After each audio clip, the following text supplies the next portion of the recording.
Good evening from Hong Kong and good afternoon to people in Amsterdam or Europe. And I don't know whether I should say good morning to someone somewhere else as well. It feels like doing a global CNN show and look at Professor Anthony Fung's screen, you will see that, this is really live reporting from somewhere else. In any case, it is less than desirable, but at the same time, we're able to do this across distance. So that is one of the plus side of the pandemic. This is Yu-Fai Chow, based in Hong Kong Baptist University. So I will chair this seminar today. We will have 6 talks. They are coming from contributions to a special issue on creative labor in East Asia. And it's a special issue that I co-edited with Jeroen as well as Lin Jian, who are also here today. So after the 6 short talks, we will have time for your Q&A and as well as a response from Anthony. But before all of these, I would like to invite Professor Anthony Fung of Chinese University of Hong Kong, as well as Beijing Normal University. Our special issue is published by this journal, Global Media in China. So Anthony, why do you want us as your special issue? Hi, everybody. Thank you, Yu-Fai. Global Media in China is basically a peer-reviewed journal, an open access journal dedicated to the study of communication and media in China. But it's not limited to China. So we also welcome articles on globalization and global policy and communication issues across the world. And because of the pandemic, we let real person interaction, and we really want people who contribute to the special issue to have chance to talk to real audience,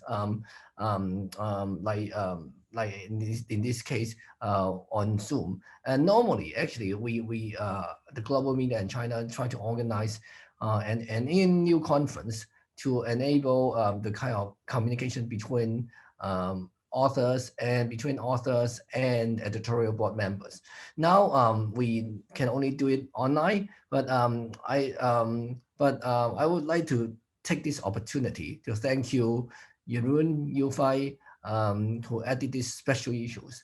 And with that issues, we hope that we will actually expand the audience to another level. So for any special issue, we want like a special issue to step on a new field, like in this case, the creative labor. No, in this case, we hope our audience in the future who are actually studying like creative labor will also publish in our journal. As a reference, our journal is a ESSCI journal now, Emerging SSCI journal. We are in the process of applying SSCI status. And hopefully, if it is successful, then all the issues dated back for 2 years will be considered as SSCI articles. And we actually welcome more people to participate in our big editorialship. And so hopefully we will be successful, and we will continue to not operate as a journal, but also as a kind of active research hub in the future. Thank you, Yu-Fai. Thank you, Anthony. So you owe us still a trip to Beijing, right? So you're saying that usually speaking, you will organize seminar, invite speakers and so on to, I suppose, Beijing. So all the participants here bear witness to this offer in the future. We hope together in Beijing to celebrate the ranking of the journal. Okay, so this seminar is also made possible with the co-hosting of a research priority area of the University of Amsterdam titled Global Digital Cultures. And we have Professor Jeroen de Kloet from University of Amsterdam, as well as Communication University of China. Jeroen. Yes, thank you, Yofi. Thank you, Anthony. And thank you also, Monica. She's the technical, doing all the technology here. Yeah, global digital culture is a research priority area. We're studying the impact of digitization around the globe. You could visit our website. This is being recorded because we post this as both podcasts and as a webinar. So you can already see our webinars, for example, on sex and digitization, race and digitization, and infrastructure. So I would like to invite you all to look at the website and to contact us if you want to initiate research projects or other activities. Thank you. Thank you, Jeroen. So every speaker or every presentation, 5 minutes. Allow me to be rather brutal in case you are a bit longer because our time is limited. Okay, so I will first invite Lin Jian, who is also one of the editors of this special issue of University of Groningen, to explain to us how this special issue came about. Lin Jian. Yeah, thanks, Yufei, and thanks everyone for joining us. It's a great pleasure to see you all via the screen, of course, and also thanks the journal for organizing, hosting this entire special issue. Well, to start off, my name is Jian Lin. I'm an assistant professor at the University of Groningen, the Netherlands.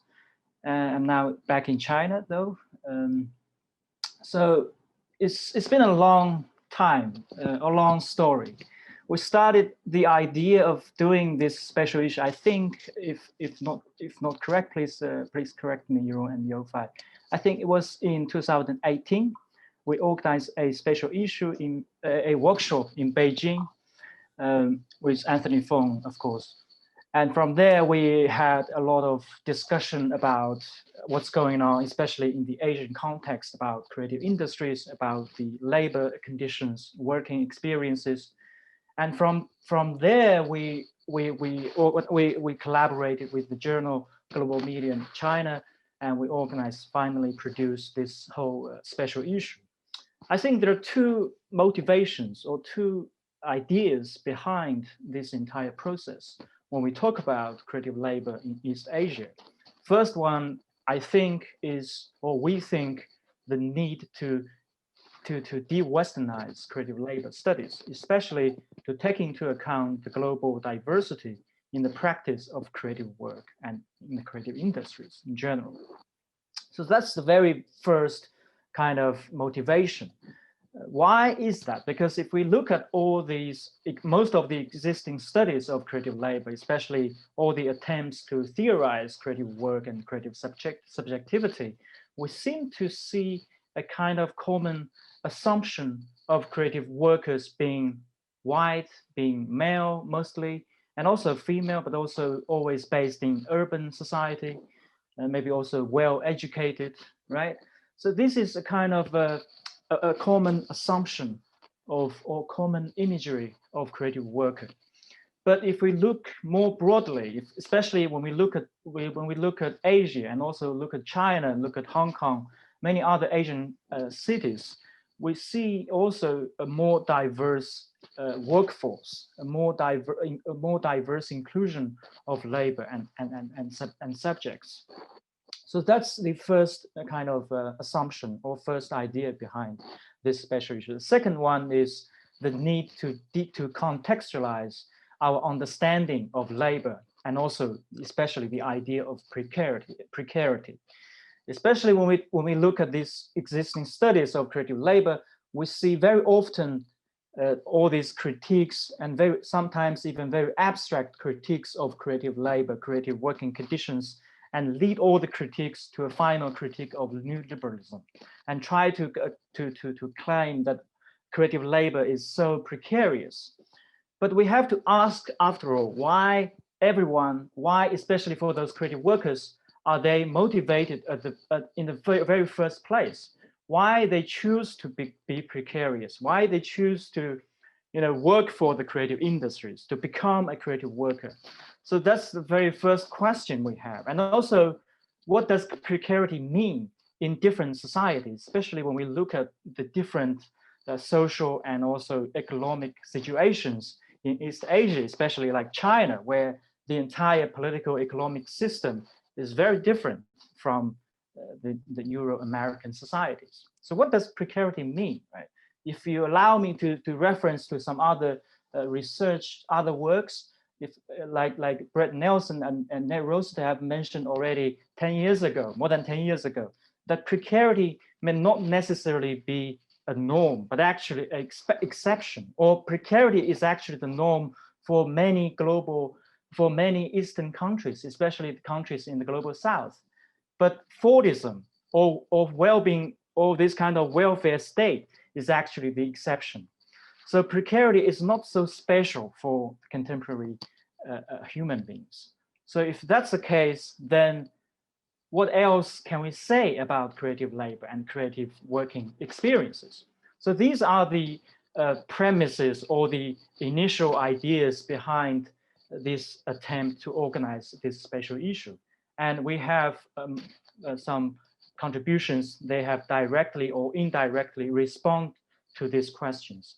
And also if Jeroen and Yofa, you have something else to add, please. Well, I only have maybe 20 seconds left. Anyway, thanks everyone for joining. Looking forward to your questions and also other speakers' presentations. Thank you, Lin Jian. Then over to Ricky Kim of Handong Global University, and he will talk about the co-authored article on Korea's digital game industry. Ricky. Okay, so thanks for having me here. My name is CHANGWOOK Kim. I'm in South Korea. I'm assistant professor of sociology in Handong Global University. So the title of my paper is Fragmented Industrial Structure and Fragmented Resistance in Korea's Digital Game Industry. So our study, which I co-authored with Sang-Gyu Lee, he's not here, but so anyway, our study aims to examine how the industrial and institutional conditions of precarity affect digital game worker subjectivity. So to contextualize the concept of precarity in the Korean context, we actually borrow the renowned concept of actually existing neoliberalism, which considered the contemporary neoliberalization process not as uniform and immutable laws, but as uneven and contradictory tendencies.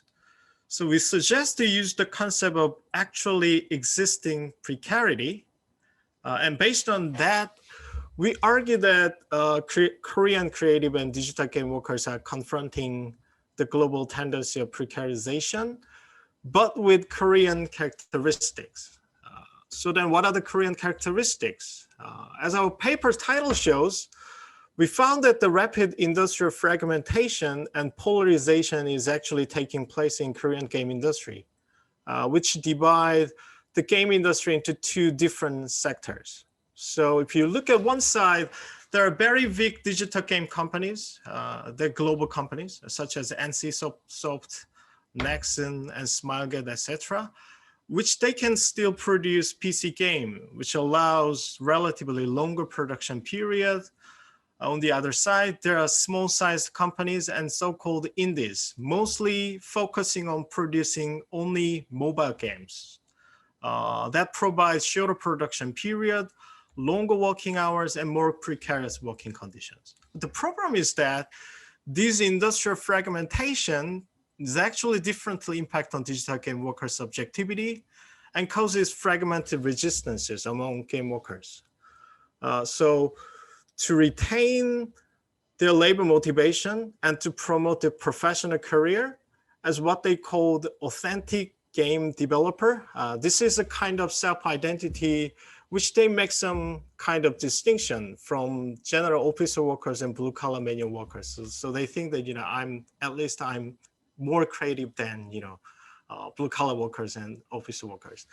So workers in big firms, we found they try to promote what we call self-identity of specialist and labor. So here, they generally have high-level expertise in their job, but at the same time, they start identify themselves as workers, digital workers, which is pretty new in South Korea. And on the other hand, workers in small firms and indies, they try to promote their self-identity of generalist who can do multiple tasks in game production, and entrepreneur. So now you're not good at just game production, but also you have to good at promotion and marketing as well. So we have shown that there is a newly emerging distinction between these two different groups of digital game workers, which is different from so-called above the line workers and below the line workers we see in the case of Western counterpart. So here, the doctrine of self-development and creativity to survive in this extremely competitive and precarious labor market still exists.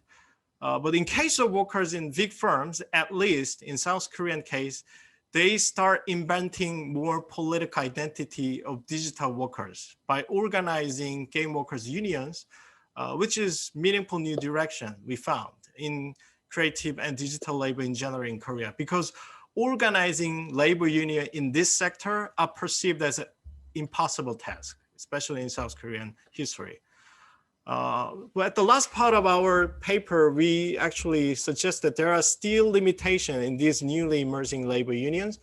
Since they are firm-based unions, they might just be interested in protecting their own right and interests. So we suggest that they must find a way to reshape labor laws and extend the collective agreement throughout the industry, in which small companies and self-employed workers still exist, in highly competitive markets, and how to make some bridge and connect them. We think that can be related to the question of how precarity may be transformed into solidarity. I think we all, try to find, kind of clue that how we can actually, transform precarity into the solidarity. And I think Korean case actually shows some kind of meaningful clue. Okay, I finished. So just 5 minutes is extremely short. So. I know, but this is our Zoom format, but thank you, Ricky. Then we have two authors, KK Liu, an independent scholar, and Angela Lee, founder of the Academy Australia, which is actually the subject of their research project. And KK will talk to us about this K-pop boot camp. KK. Thank you very much, Yufai.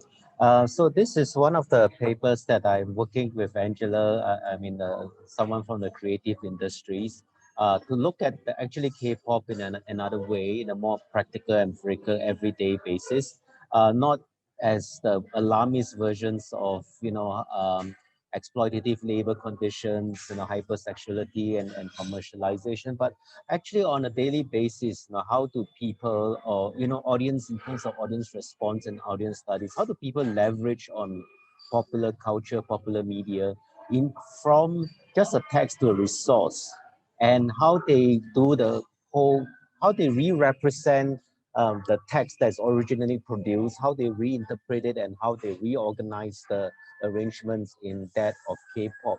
So we have been seeing a lot of this like fan-made videos, cover dancers in terms of K-pop choreographies, and we wonder how do we look in terms of emotional investment, emotional labor, and effective practices, as well as the identities that come along with it, which we argue in the paper. This is how such practices, for example, helps to broaden the kind of cosmopolitan identities of Australia itself, which Angela is being based in. So without further ado, I will, because of the time constraint, give more emphasis to Angela to talk about the academy in which she has established for the past few years. So Angela, over to you.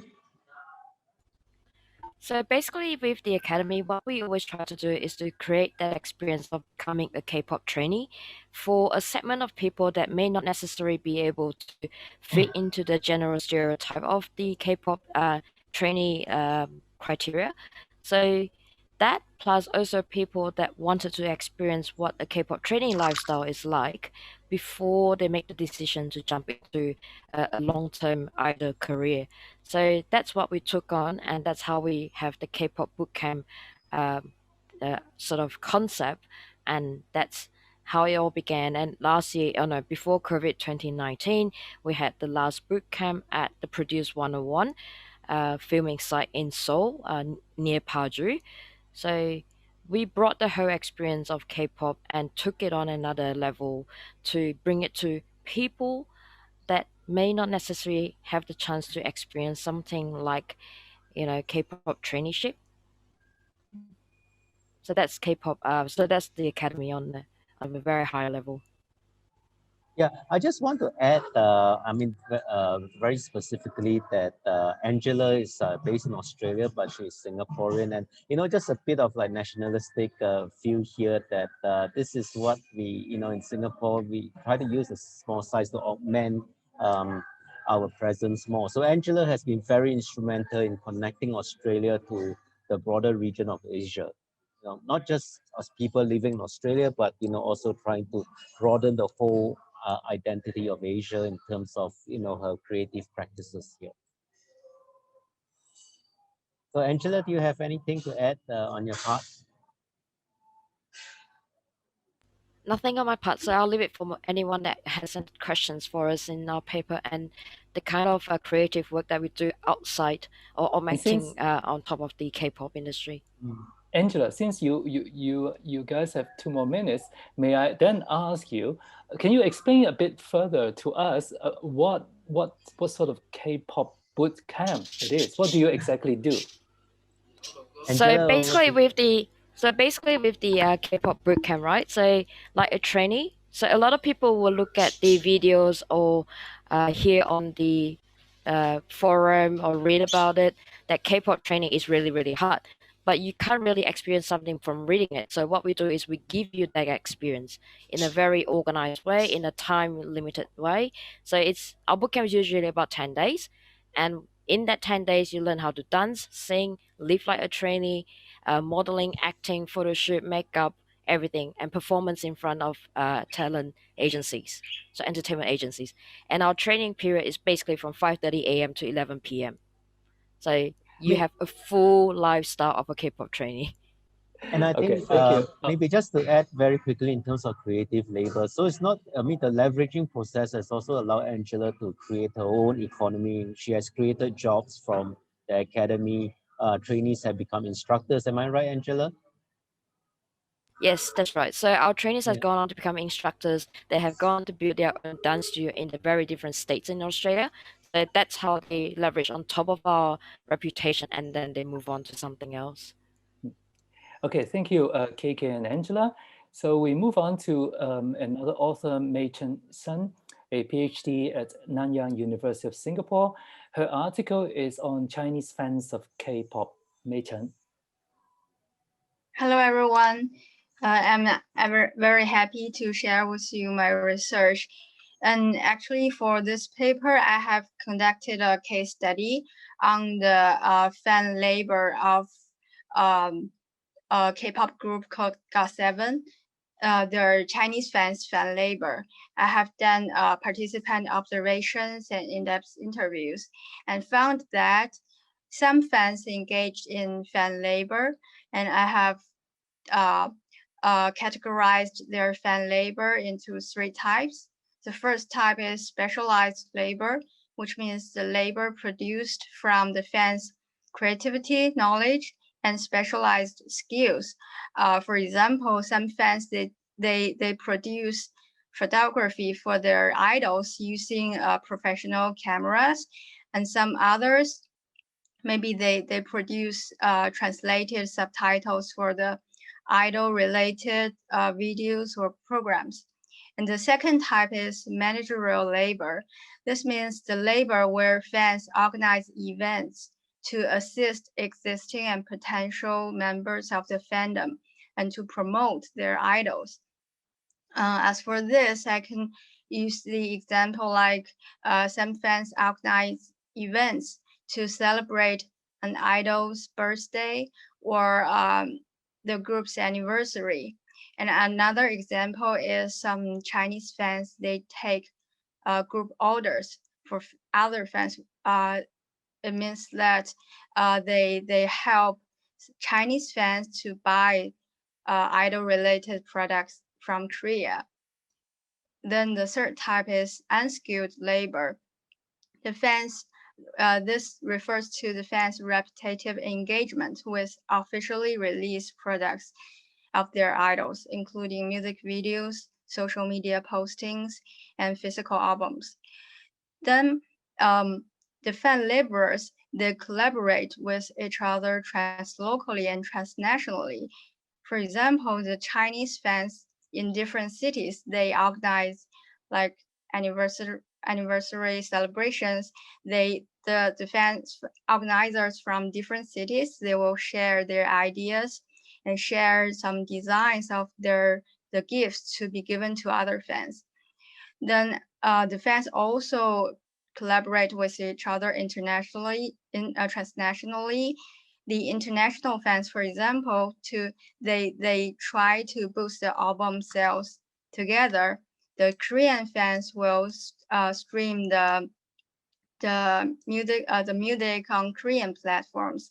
The Chinese fans, they will buy a lot of physical albums. Then the fans in Thailand or in Western countries, they will spend a lot of time and energy to stream the music videos on YouTube or chat on post on Twitter. There's a popular saying in Chinese fandom, 白嫖不是饭, which means 白嫖 are not fans. 白嫖 means the self-proclaimed fans that refused to devote money, time, or energy to the idol and fandom. So this means fan labor is used as a way for this group of fans to differentiate themselves from others. They make a distinction between fans and non-fans, between grateful and enthusiastic fans with casual self-proclaimed fans. Then these fan laborers, they subscribe to consumerism, they are self-exploiting, and they have no monetary compensation. They think they are repaying their idols, but actually they are repaying is a critical step in the process of production and distribution of K-pop. And so in this way, fan labor becomes an indispensable part of the operation of K-pop industry. And also in this way, the K-pop industry has been transferred into an alternative creative industry. Yeah, that's all. Thank you. Thank you. Thank you. At this point, I start missing PowerPoint. I do want to see some images of K-pop. But, well, this is our format. We will have two authors in the following presentation. Qing Wang, a PhD candidate at Curtin University and Shenzhen University, as well as Michael KEANE, based in Queensland University of Technology. So they will talk about female digital entrepreneurs in China. Okay, thank you, Yao Hui. And my name is Wang Qing, and today I would shortly introduce our paper, and Professor Michael KEANE would give us a short comment on the creative labor based on our project. The paper, the name of our paper is Struggling to be More Visible and Female and Digital Creative Entrepreneurs in China. There are two words, as we can see, there are two words in the title, so that is struggling and visibility. And the subject is the female digital creative entrepreneurs. So in the Chinese context, we can see that the Confucian tradition and the patriarchy, so that the women's voice can seldom be heard. And apart from that, the women's work is less visible, despite the fact that the women make up almost half of the labor force, and they are increasingly become the business owners. And so in the recent years, the world is experiencing the digital revolution, and the Chinese government has created an idea that is called the mass entrepreneurship and mass innovation, which means that everyone is free to participate. So in the So in the background of the Me Too movement, we also want to have a look at how the women is experiencing in contemporary China. So are they still holding half of the sky, and how are they struggling? So that's the background our paper is written against. And theoretically, rather than relying entirely on the dominating inquiry line of precarity, our paper chooses to look at women's experience when they try to develop their entrepreneurial identities. And so by interviewing the females mainly in Shenzhen, and this paper examines the dilemmas of being a woman, how they engage and how they struggle in the highly competitive and masculine fields of the digital entrepreneurships. And where the nerd culture is often the norm.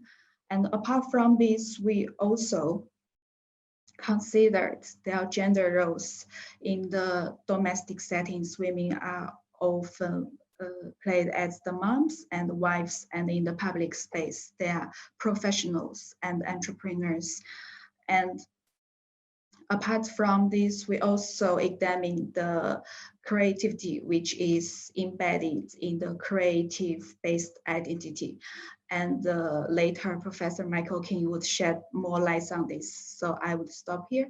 And our overall, our argument is that all of the dilemmas results in a situation that female digital creative entrepreneurs, they are devalued and their visibility is limited as well as conditional. So thank you, and it's time for Michael to give us some comment. Thank you.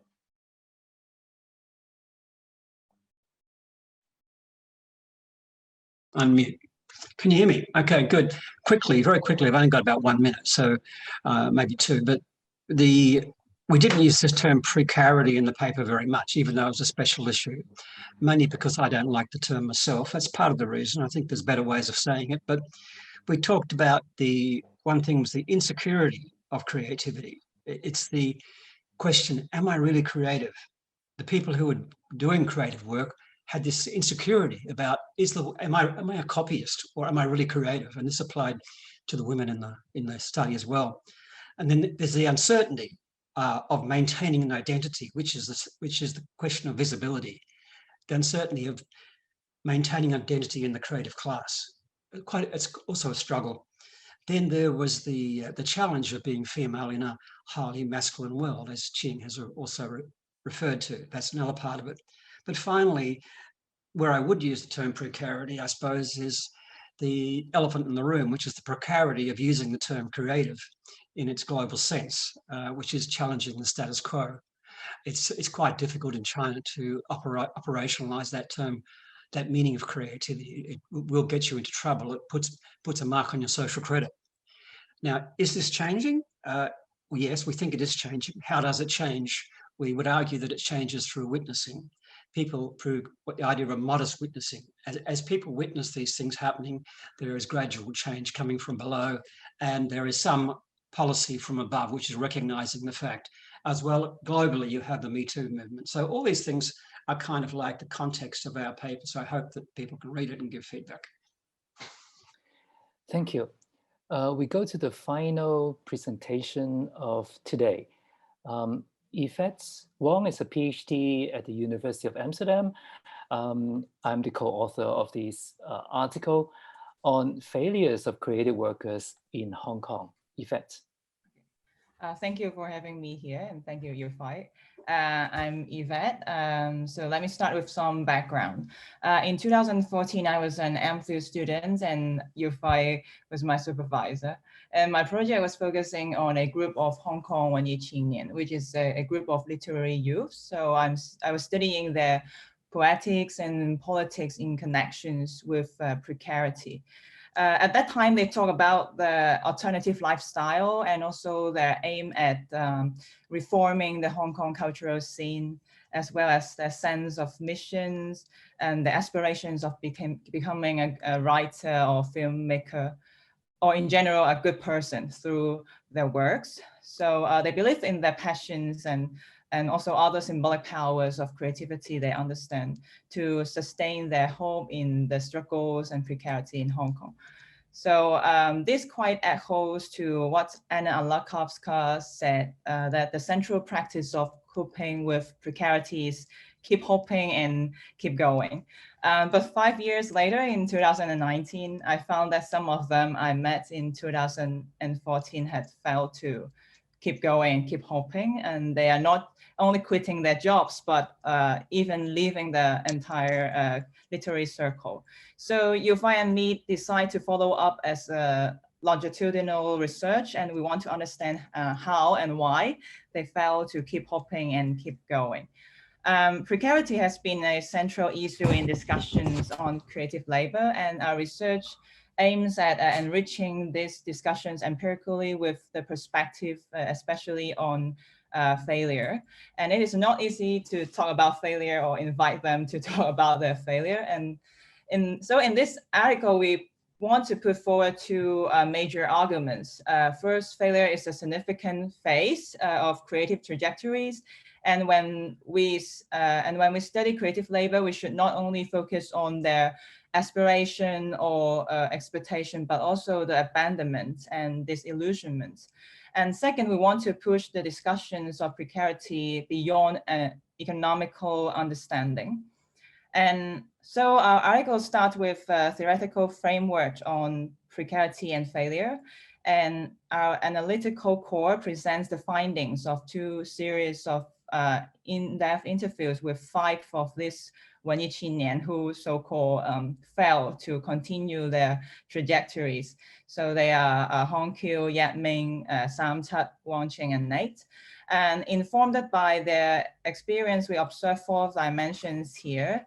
And first, the increasingly economically precarious way of life. So in 2014, many of them were quite proud of their management on their precarity.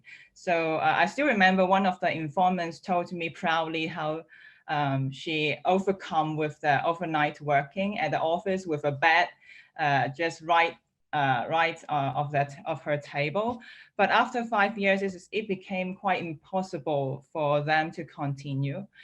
And second, while creative work is usually considered as youth-friendly, and it is hardly surprising that these young creative workers increasingly discontent or disassociate with their works and their pursuits with their age and also perceived maturity. The third dimension is disillusionment with literature and art itself, which I had that kind of experience as well. And after working for some years, they found that the literary circle was not as ideal as they imagined. It could be very exclusive and hierarchical, which was opposite to their imaginations of a democratic world of creativity with lots of sense of missions. So some of them found it quite cultish to continue on this creative works. Lastly, the aspirations and passions on creative works also gave way to a sense of defeat after the end of umbrella movements in 2014. And especially in today ongoing protests, some of them found it's quite useless to keep writing or filming. And so these are the 4 dimensions we've got. I can only give a brief outline of the analysis here, and you will have to read our article if you want to know more details. So our article ends with some suggestions for future research. First, we appeal to have more studies on failure in creative trajectories. And second, we also see the need to have more longitudinal research in order to have better understanding how creative workers sustain among the precarious situations. And third, the specific research on creative labor should be done on locality in Hong Kong, for instance, and gender also should be considered. And finally, given the romantic romanticized notions of creativity, especially in the Wenyi circle. We have researched. It should be valuable to find out how these contemporary youth develop such notions of Wenyi or creativity or more. Yeah, thank you. Thank you, thank you. I feel so sorry that we have to confine everybody to 5 minutes, but so far we have survived this PowerPoint-free online seminar quite well, I think. But first of all, I would like to invite Anthony Fung to give a response to our special issue. Anthony. How much time do I have? 5 minutes as well. Okay, I see my time on my own screen. Okay. First of all, I would like to say again, thank you very much for your contribution. And indeed, I guess in this special issue, there is a diversity of issues, diversity of creative labor, diversity of creative industry. But after reading, well, yeah, I know this is a kind of a forum, so I would like not to say too many good words. I know that this is a really good issues, but I would like to actually join some of you to offer some of the critiques. And first of all, I'd like to echo with Lin Jian's viewpoint that what constitutes actually precarity or precarious condition. It seems that in many of the discussion in theory about creative labor, and when they talk about the concept of precarity, it's more like a conceptual thinking, and as Injan said, it's sometimes quite abstract. And I'm glad to see some of the articles in this special issue actually do point out the concrete precarity of the workers.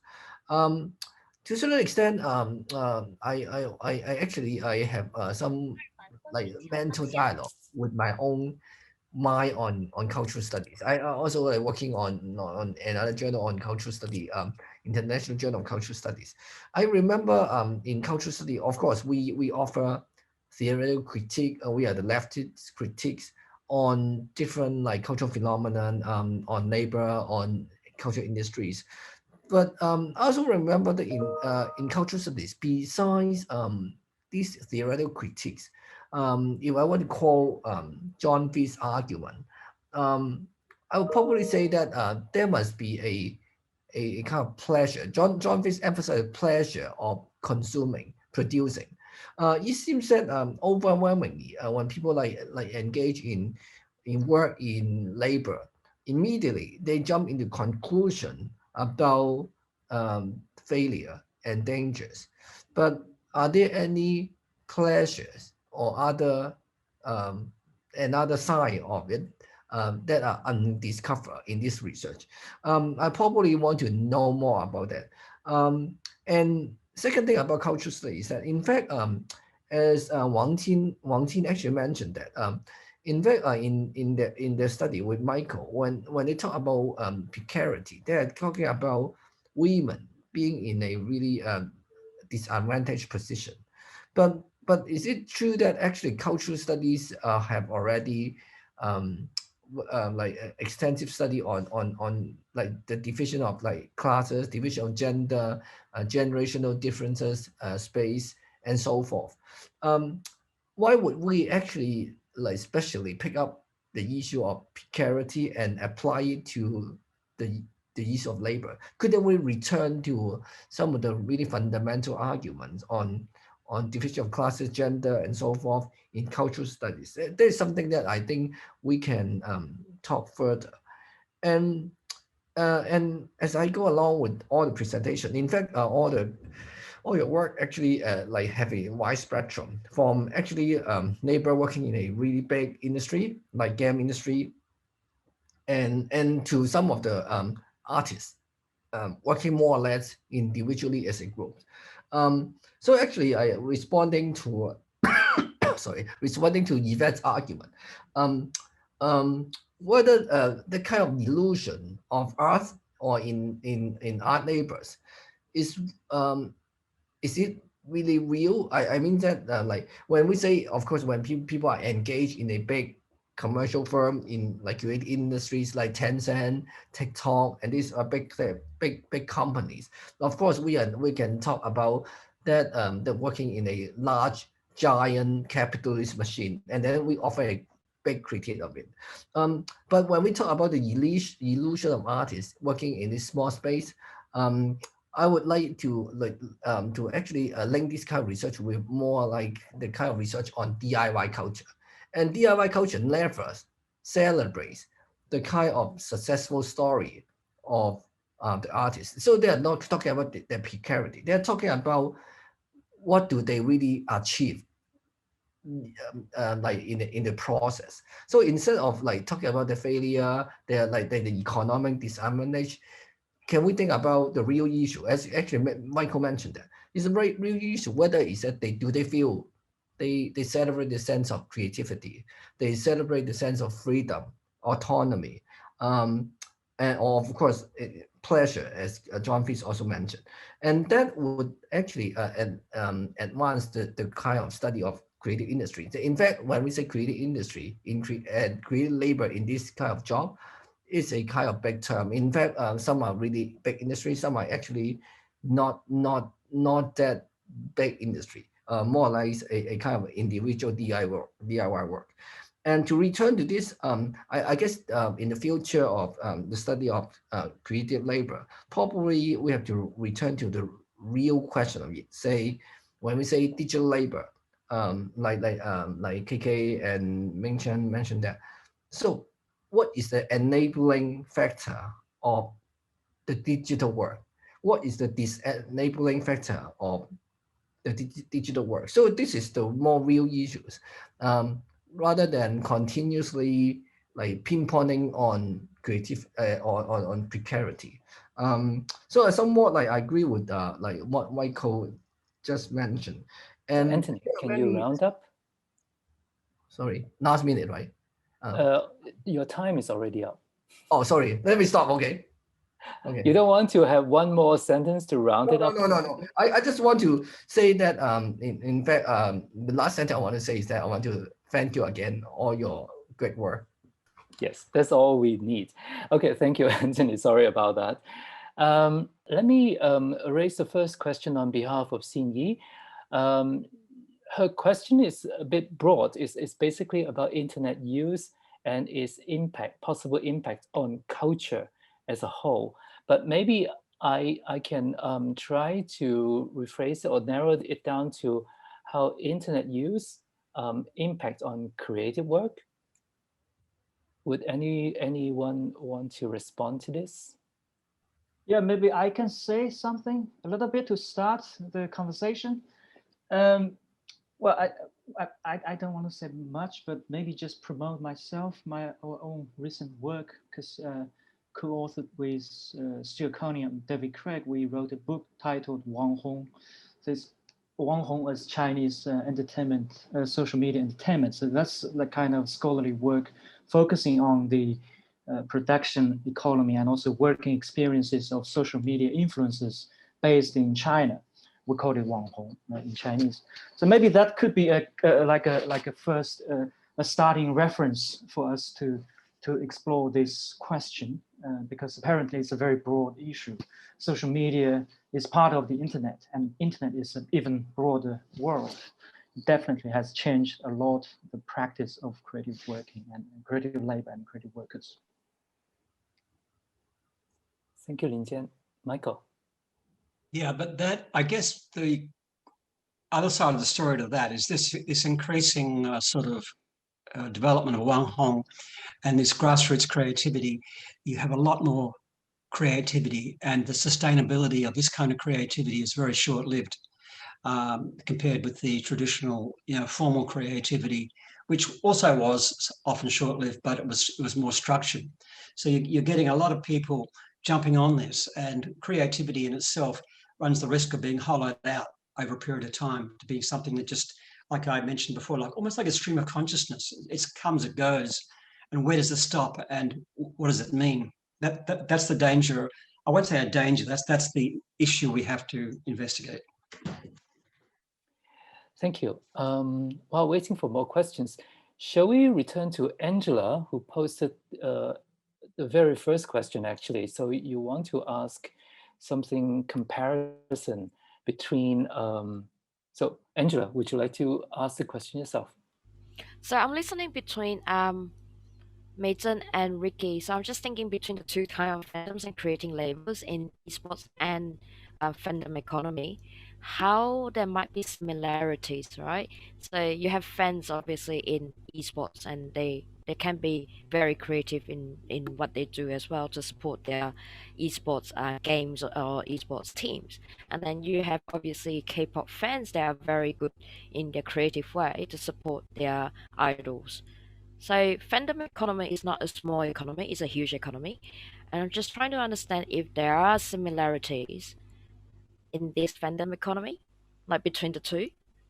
Technically they are both creative, but I'm just not sure if there is a merge coming between the two fandom economy, or we're seeing a diversion because the two are kind of different but yet similar. Okay. Ricky, you want to try first?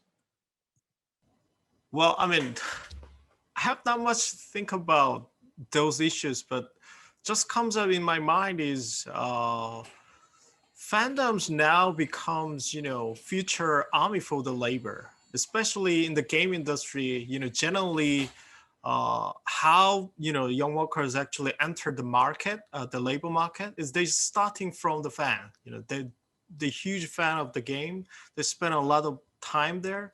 And then, they become the testers. So that's a starting point. So you just become, you start from the fan, and then you become a tester. If you enter the tester job, then you see, the upper ladder. So you wanted to produce your own. And in that sense, in case of K-pop also, how the K-pop industry is actually retaining its competitiveness. It's because we have huge fan groups who a lot of them who actually have some kind of passion in the near future. I want to be a star as well, So in that entry point, you can find some of the similarities. I mean, their desire and passion for creativity is actually starting from those stages. So I don't know. This might be answer, but yeah. Is MEICHENG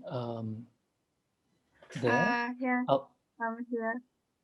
I agree with Ricky's point, and I think as for K-pop fans, Angela, I believe you must know that I believe maybe all of your trainees or most of the trainees are K-pop fans, right? So I think so, because some people, they may start from the being a fan, they want to join the industry and they become a trainee or future idol, or they work for other jobs in the industry. And then as for K-pop fans, I think they are still other fans. They still work for the industry, but they don't officially join the industry. They are fan laborers, but they have other full-time jobs. They don't think this is their job or their work. They just work for their.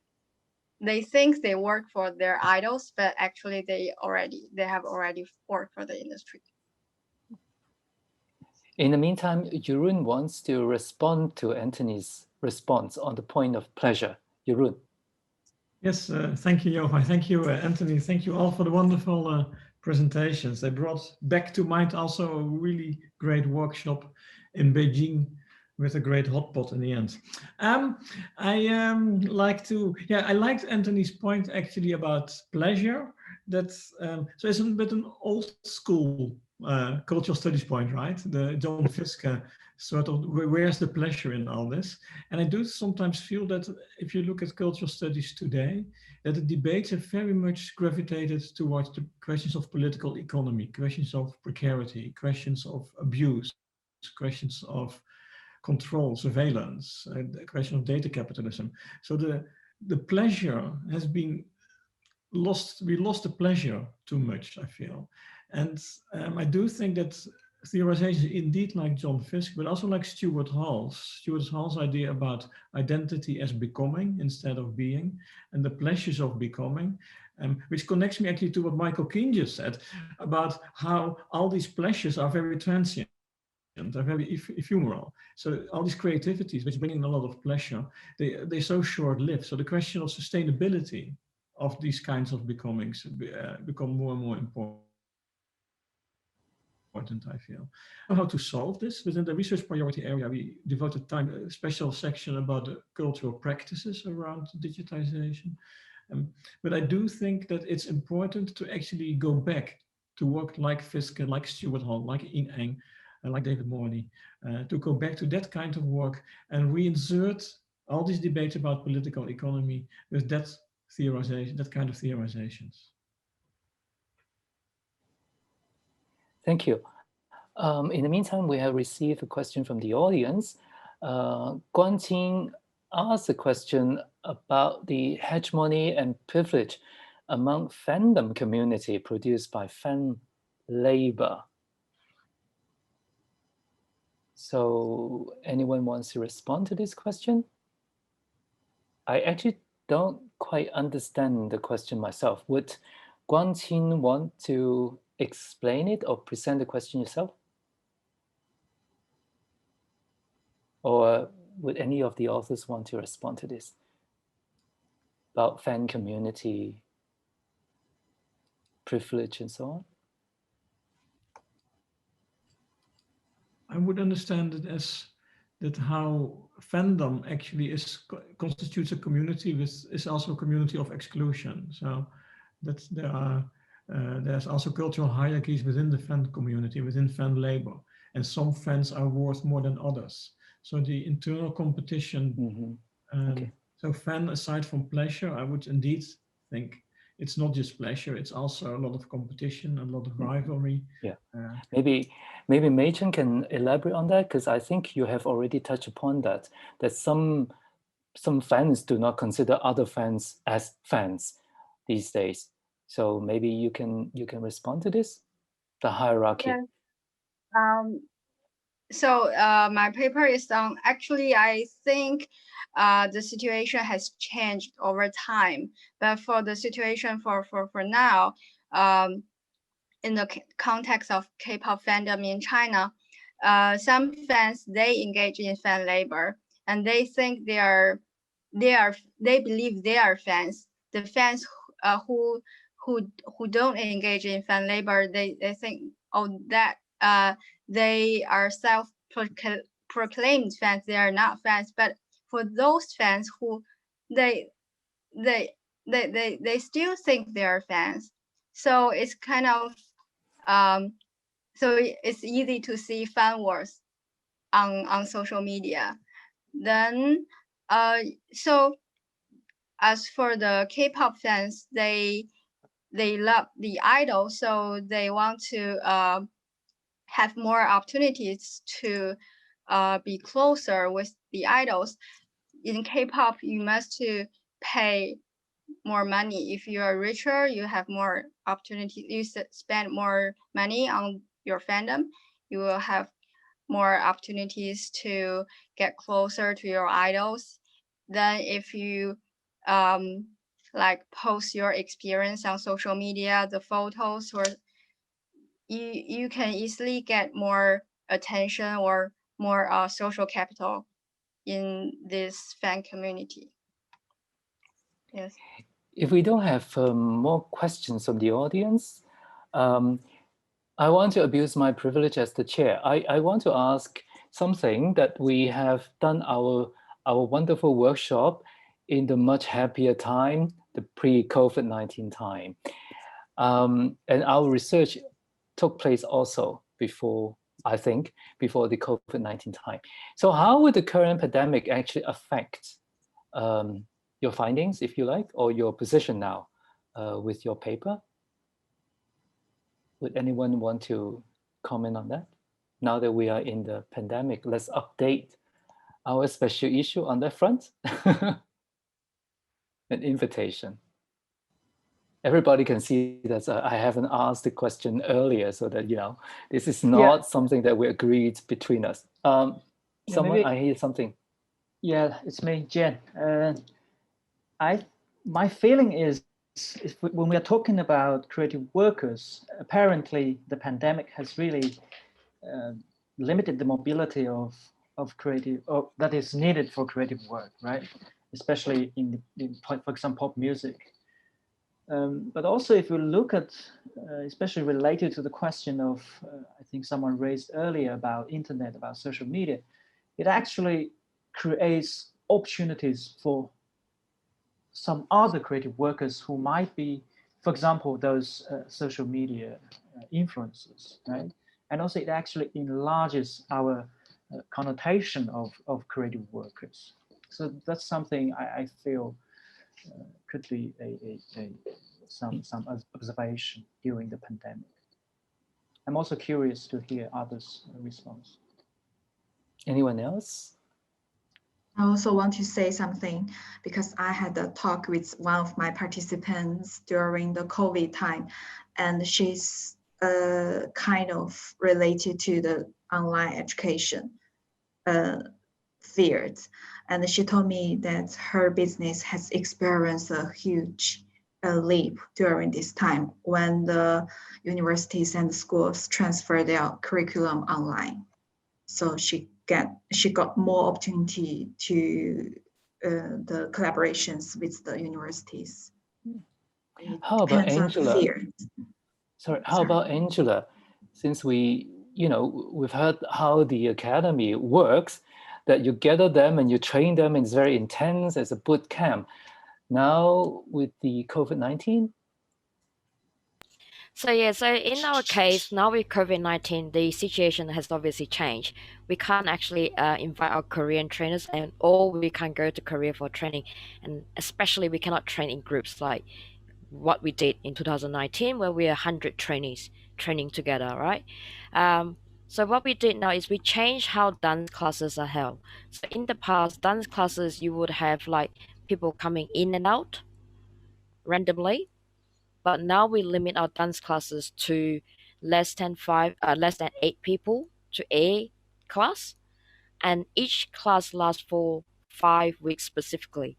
So project based. So we no longer do it for everybody in one location, but we minimize context between individuals by actually reducing the number of people that we can train.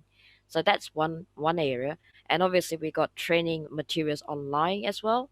So we got on to very detailed training that is not publicly accessible because of copyright issues. Those are things that we do. So we engage Korean choreographers to help us on that.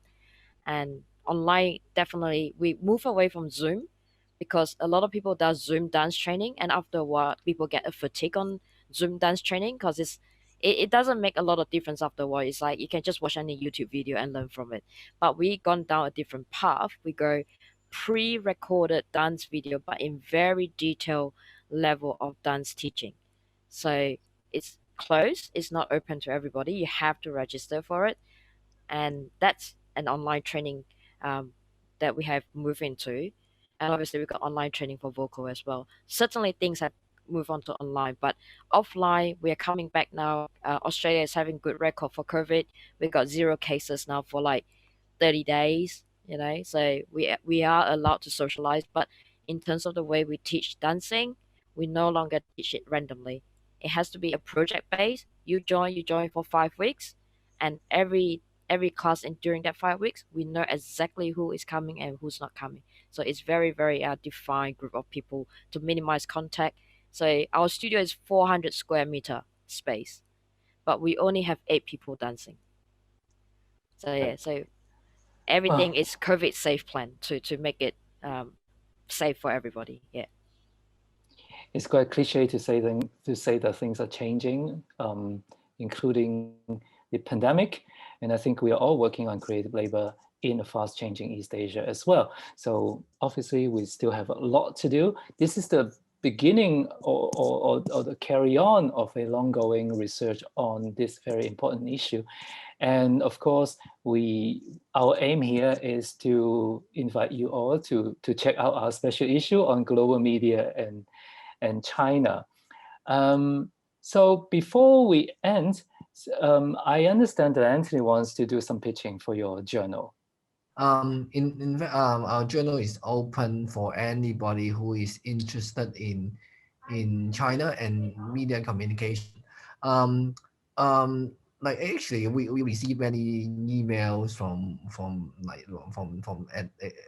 different communities. We want to emphasize that we are an open access channel. We don't charge everybody, and we have the Communication University of China to pay for everything for open access. So in fact, this is we are a great supporter of open access. So for any project who are interested in this initiative, please do support us. And then we also do everything in peer review, blind peer review, to ensure the kind of fairness and equality. And also, we also have a strategy. We want to do special issues. We don't want to have loose articles. Nowadays, in fact, this is a perfect issue. We have a critical mass of authors doing on a really single topic on creative labor, digital labor, and then within the issue, actually people are in like full dialogues, and this is what we want, and we want this kind of coherent efforts. So for anybody who are interested in developing special issues on any topic, please contact me. Thank you.